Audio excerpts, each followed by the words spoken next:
2017 में एक rapist murderer को कोर्ट ने लाइफ सेंटेंस दिया। अगले ही दिन लाखों लोग सड़कों पे उसी के लिए रो रहे थे।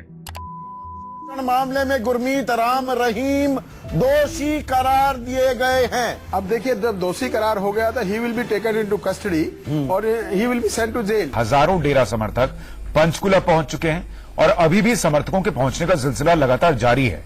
2024 में एक स्टैम्पीड में 121 लोग मर गए। अगले ही हफ्ते उसी बाबा के ऑनलाइन सत्संग में करोड़ों के व्यूज आ गए। क्यों कन्विक्टेड बाबास को भारी संख्या में लोग डिफेंड करते हैं? हमारे लिए हमारे गुरुजी हमारी माँ भी हैं, हमारे बाप भी हैं। जो बातें हमारे माँ बाप भी नहीं सिखाते, वो बातें हमें गुरुजी ने सिखाई है। अगर अब हमारी गुरुजी की तरफ एक उंगली भी उठ गई ना, राम रहीम से लेके आसाराम तक इनकी लॉयल्टी देख के ऐसा लगता है मानो कोर्ट का फैसला ही गलत हो। तो क्या ये लोग पागल हैं या दिमाग से कमजोर हैं? ये लोग एग्जैक्टली वही कर रहे हैं जो शायद आप और हम उनकी जगह होते तो करते। अगर विश्वास नहीं हो रहा तो ये वीडियो को एंड तक देखो। मैं ये प्रूव कर दूंगा कि अगर आप भी उनकी जगह होते तो आप भी यही करते। तो चलिए शुरू करते हैं। स्टेप बाय स्टेप एक्सप्लेन करता हूं, पर उससे पहले अर्थात बाय जय चैनल को तुरंत सब्सक्राइब कर लो। सबसे पहला रीजन कि लोग ऐसा क्यों करते हैं, तो उसका आंसर एक साइंटिफिक कॉन्सेप्ट में है। तो जब कोई चीज को हम डीपली बिलीव करते हैं, उसके अगेंस्ट कुछ प्रूफ हो जाता है, तो हमारा दिमाग ऑटोमेटिकली उस प्रूफ को रिजेक्ट कर देता है। इसको साइंस की भाषा में कॉग्निटिव डिसोनेंस कहते हैं। राम रहीम सिंह प्रमुख हैं सिरसा हरियाणा में एक डेरा सत सौदा नाम की नॉन प्रॉफिट ऑर्गेनाइजेशन में। इनके लाखों फॉलोअर्स हैं। पर जब 2017 में कोर्ट द्वारा इनको कन्विक्टेड कहा गया तो इनके फॉलोअर्स ने साफ इनकार कर दिया। अब जो फॉलोअर्स 15-20 साल से आश्रम जा रहा है, हर संडे सत्संग कर रहा है, डोनेशन दे रहा है, अपने बच्चों को भी वही टीचिंग्स दे रहा है, पूरी फैमिली उसी आश्रम में इन्वॉल्व है, और फिर एक दिन कोर्ट बोलता है कि ये इंसान रेपिस्ट है। अगर वो लोग इस बात को सच मान लें तो उनकी पूरी जिंदगी एक बड़े झूठ पे बेस्ड होगी। तो कोई भी इंसान इतना बड़ा दर्द एक्सेप्ट नहीं कर पाएगा। तो दिमाग डायरेक्टली एक शॉर्टकट ले लेता है। कोर्ट गलत है और ये एक साजिश है। अगर किसी की बात पर उंगली उठाई जाए तो क्या वो सहन करता है? नहीं करता ना। तो वो तो हमारे बाप है, 6 करोड़ लोगों की दिल की धड़कन है, तो हम कैसे उनके लिए कुछ भी बर्दाश्त कर ले? स्टैनफोर्ड यूनिवर्सिटी के एक फेमस 1954 एक्सपेरिमेंट में लियोन फेस्टिनर नाम के साइंटिस्ट ने ये प्रूव किया था। उसने देखा था कि जो लोग किसी बिलीफ के लिए जितना ज्यादा सैक्रिफाइस करते हैं, टाइम, मनी, रिलेशनशिप, वो लोग उस बिलीफ के गलत साबित होने के बाद और ज्यादा उसी पे बिलीव करने लगते हैं, कम नहीं। मतलब जितना ज्यादा आप इमोशनली इन्वेस्ट होंगे उतना ही ज्यादा आप डिफेंड करोगे। शॉकिंगली आसाराम केस में ये बिल्कुल साफ दिखता है। 2013 से 2018 तक 5 साल ट्रायल चला। इस बीच उनके सपोर्टर्स ने सेव आसाराम फंड में कितने पैसे जमा किए? 200 करोड़ रुपए। जब इतना पैसा और टाइम लग चुका हो तो कन्विक्शन के बाद ये सोचना कि हम गलत हैं, ये साइकोलॉजिकली ऑलमोस्ट इम्पॉसिबल हो जाता है। देखो, मैं इनको जस्टिफाई नहीं कर रहा हूं। इनफैक्ट मैं एक ह्यूमन साइकोलॉजी का एक पहलू बता रहा हूं आपको। इतना पैसा सिर्फ फॉलोअर्स ने एक फंड में डाल दिया। सोच कर देखो कि इन बाबास के बाद कितना पैसा होगा। चलो इनकी पॉलिटिकल इकोनॉमी बताता हूं। इंडिया में इलेक्शंस जीतने के लिए कैंडिडेट्स को स्पेसिफिक एरियाज में स्पेसिफिक कम्युनिटीज के वोट चाहिए होते हैं। अकेले वोटर कन्विंस कर पाना ऑलमोस्ट इम्पॉसिबल हो जाता है क्योंकि करोड़ों लोग होते हैं। तो पॉलिटिशियंस शॉर्टकट्स ढूंढते हैं। सबसे बड़ा शॉर्टकट है, अगर किसी एक बाबा को कन्विंस कर लो जो लाखों लोगों को कंट्रोल करता है, तो वो एक इंसान पूरा वोट ब्लॉक डिलीवर कर देगा। और कुछ बाबास एग्जैक्टली यही हैं, रेडीमेड वोट ब्लॉक्स के लीडर्स। आपको लग रहा होगा कि मैं मनगढ़ंत बातें कर रहा हूं, तो चलिए राम रहीम के एग्जाम्पल से समझाता हूं। उनके आश्रम के 5 करोड़ से भी ज्यादा फॉलोअर्स हैं, मोस्टली हरियाणा और पंजाब में। ये लोग जब राम रहीम बोलते हैं कि बीजेपी को वोट करो तो वो वोट देते हैं। 2014 इलेक्शंस में आश्रम ने ऑफिशियली बीजेपी को सपोर्ट किया और एनालिस्ट ने ये आइडेंटिफाई किया कि 8 से 10 सीट्स डायरेक्टली इसी वजह से आई हैं। तो बीजेपी के लिए राम रहीम क्या हुआ? एक एटीएम जैसा। बस उसे खुश रखो, वोट्स ऑटोमेटिकली आते रहेंगे। यही वजह है कि कन्विक्टेड होने के बाद भी उन्हें बार बार पेरोल मिलता है। 2017 कन्विक्शन के बाद अभी तक 500 दिन से ज्यादा वो बाहर बिता चुके हैं। Ram Rahim has been granted parole for 40 days. Yet again, this is nearly the third or the fourth parole that has been granted to him. पर अभी भी ये बात क्लियर नहीं हो रही है कि ऐसा क्या करते हैं ये बाबास जो लोग इन्हें ब्लाइंडली फॉलो करते हैं। प्लस इनके अगेंस्ट कुछ सुन ही नहीं सकते। अगर आप इंडिया के गांव की हालत जानते होगे तो ये बात समझ पाओगे। मान लो एक गांव है यूपी में, सरकारी अस्पताल है, डॉक्टर हफ्ते में 1 दिन आता है। सरकारी स्कूल में एक टीचर 80 बच्चों को अकेले पढ़ाता है। अगर कोई बीमार पड़ता है तो गांव वालों के पास कोई सेविंग नहीं, कोई इंश्योरेंस नहीं।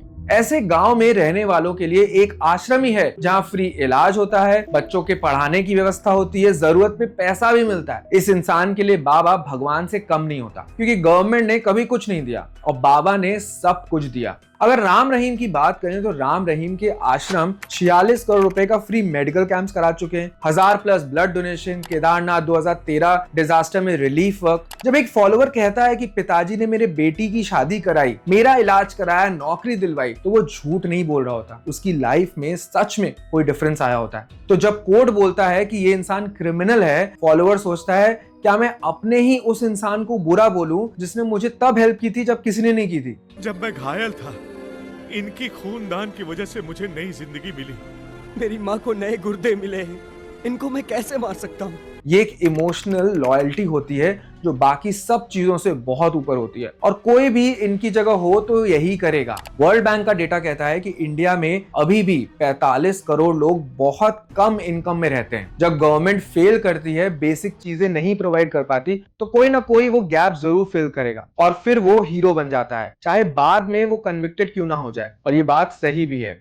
इसके अलावा काफी कुछ इंफॉर्मेशन जो फॉलोअर्स तक पहुंचती है वो मैन्युफैक्चर्ड और फैब्रिकेटेड होती है, वेरी वेरी सैडली, जो इन फॉलोअर्स को सच ना मानने पर मजबूर कर देता है। फॉर एग्जाम्पल, व्हाट्सएप पे एक वीडियो आता है जिसमें लिखा होता है कि राम रहीम की कन्विक्शन में ये डॉक्यूमेंट्स फेक थे, वो डॉक्यूमेंट्स फेक थे, ये वीडियो देखो। वीडियो प्रोफेशनली एडिटेड होता है, सीरियस म्यूजिक वाला होता है, ग्राफिक्स है। अगर कोई ऑलरेडी बिलीव करता है कि वो इनोसेंट है तो क्या वो इस वीडियो का फैक्ट चेक करेगा या डायरेक्टली 10 ग्रुप्स में फॉरवर्ड कर देगा? 98% लोग इसको डायरेक्टली अदर ग्रुप्स में फॉरवर्ड कर देंगे। ये ह्यूमन नेचर है। डेरा, जो कि राम रहीम का आश्रम है, उनके एस्टिमेटेड 2 लाख व्हाट्सएप ग्रुप्स थे पंजाब हरियाणा में 2017 में, कन्विक्शन के तुरंत बाद। इन ग्रुप्स में doctor documents, fake witness statements, edited news clips circulate हुए। आपको बता दूं कि MIT मीडिया लैब 2018 का स्टडी बोलता है कि फॉल्स न्यूज सच से 70% ज्यादा फास्टर ट्रैवल करता है, और यहां भी यही हुआ। और सभी फॉलोअर्स के अंदर एक बार ये झूठ बबल चला गया तो सच का कोई चांस था ही नहीं। राम रहीम के केस में डॉक्टर डॉक्यूमेंट्स आए तो आसाराम के केस में एक ऐसी चीज हुई जिसने फॉलोअर्स के पर्सपेक्टिव को और पक्का कर दिया। 2013 और 2018 के बीच 10 विटनेसेस की मिस्टीरियस डेथ्स हो गई और इंजुरीज भी हुई। अब यहाँ देखने के 2 पर्सपेक्टिव हैं। पहला, ये क्लियरली दिखाता है कि ये कितना डेंजरस केस था और विक्टिम्स को प्रोटेक्ट नहीं किया गया, जो एक सीरियस गवर्नमेंट फेलियर था। दूसरा, आसाराम के फॉलोअर्स ने इसको सीधा उल्टा इंटरप्रेट किया। देखो, जो भी सच बोलना चाह रहा है उसे मार दे रहे हैं, मतलब आसाराम जी के अगेंस्ट कोई बहुत बड़ी साजिश चल रही है। एक ही फैक्ट के 2 बिल्कुल डिफरेंट रीडिंग्स, और फॉलोअर्स अपनी रीडिंग्स पे और ज्यादा पक्के हो गए। आगे जो मैं आपको बताने जा रहा हूं वो शायद आपको बिलीव ना हो, बट ये एक कंट्रोवर्शियल बट एक मेजर रीजन है क्यों फॉलोअर्स इन कन्विक्टेड बाबास को ब्लाइंडली ट्रस्ट करते हैं। तो सुनो, राम रहीम के फॉलोअर्स में ज्यादातर लोअर कास्ट कम्युनिटीज के दलित और ओबीसी होते हैं। मेन स्ट्रीम हिंदू सोसाइटी में इन्हें आज भी काफी जगह डिस्क्रिमिनेशन फेस करना पड़ता है। मंदिर में अलग बैठना पड़ता है, ऊपर जाति के घर में पानी नहीं पी सकते, सोशल फंक्शंस में इनको एक्सक्लूड किया जाता है। पर आश्रम में ये सब नहीं होता। डेरा में कोई कास्ट नहीं पूछता, लंगर में सब एक साथ बैठ के खाना खाते हैं। राम रहीम ने अपने सत्संग में ये बात ओपनली कहा है कि वो कास्ट सिस्टम के अगेंस्ट हैं। ये झगड़े के लिए दीवारें बना ली आप लोगों ने, ये छोटी जात, ये बड़ी जात, ये बड़ा धर्म, ये छोटा धर्म। तो धर्मों में कहीं जात पात का जिक्र ही नहीं है। तो इन फॉलोअर्स के लिए डेरा सिर्फ एक रिलीजियस जगह नहीं है, वो एक ऐसी जगह है जहां उन्हें इंसान की तरह ट्रीट किया जाता है। जब कोर्ट ने राम रहीम को कन्विक्ट किया, एक बड़े सेगमेंट ने सोचा ये अपर कास्ट एस्टैब्लिशमेंट है जो हमारे लीडर को नीचे गिरा रहा है क्योंकि वो हमारी बात करता है। ये रीडिंग पूरी तरह से गलत भी नहीं है, बट इनकम्प्लीट जरूर है। फिर भी ये पावरफुल है क्योंकि इसके पीछे 100 साल का असली दर्द छुपा है। सिमिलरली भोले बाबा के हाथरस फॉलोअर्स में 80% दलित और वाल्मीकि कम्युनिटी से थे।